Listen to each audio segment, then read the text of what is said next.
This morning on World News Now, breaking news, the giant explosion and fire right outside of Waco, Texas. This intense blast felt for miles and the rapidly spreading fire, the search for victims and answers as this story unfolds. It is Thursday, April 18th. From ABC News, this is World News Now with John Muller and Diana Perez. Truly disastrous situation in West Texas unfolding right now. Hundreds, at least 100 injured. Fatalities confirmed. We don't have a specific number on that after this massive explosion at the fertilizer plant. That's right. There are a lot of injuries. There are possibly some deaths as well. And we want to get right to ABC's Steve Osinsami, who's about a quarter mile away from a football field that was turned into a triage center, essentially, an emergency triage center. Steve, can you tell us what you see, what you hear? Yeah, I just left that triage center, and there were probably a good several hundred emergency personnel there, firefighters. There were nurses from all over the region who had come to help. There were doctors in the triage center. There were no patients when we arrived. All the serious patients had been flown to medical centers across Texas, burn centers in some instances. They tell us, though, they were standing by on the ready with more than a dozen ambulances there in the event that their search and rescue ends up being a rescue and that they actually rescue people from these homes that have been crumbled and flattened by this explosion. I am a couple miles away from the explosion, from the plant where it exploded. I'm standing outside of a building, and I don't know if you can hear this, but this is the glass that was shattered from the building here. There are many people here who have lost their homes, who are struggling to find a place to stay tonight because all of the hotels are filled. There are lots of people who are coming here to help.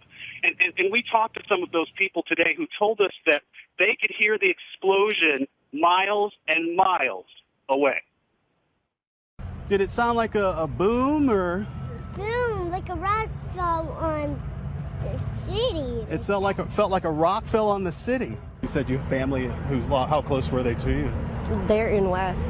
They're in West? Yes. Where are they now? They're at their folks' place. Yeah, there was family. Yeah. This is just crazy. It is, and it's a bad time of year. You know, everybody's getting ready to fertilize. Oh, really? Their crops.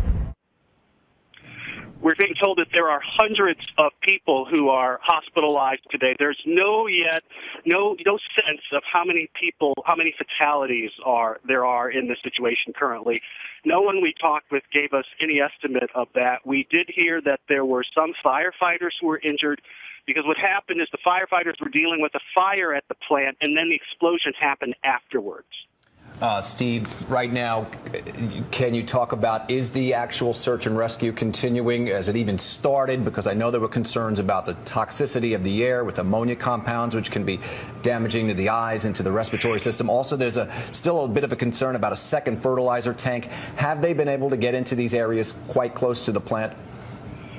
We can't see if they're actually in those areas now, but we've been told that they are searching, that search is continuing tonight.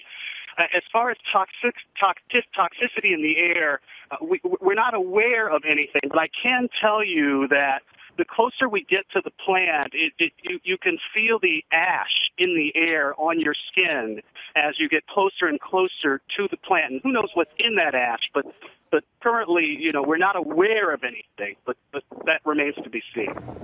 So, Steve, just to give us an idea of what kind of town we're talking about here, what we know about West Texas is that there's 2,800 people who live there. About half of them have already been evacuated. There was a nursing home, an apartment complex, and an intermediate school among the 50 to 75 structures that were damaged or decimated, as we've heard from the mayor already. Can you tell us a little bit more about this town?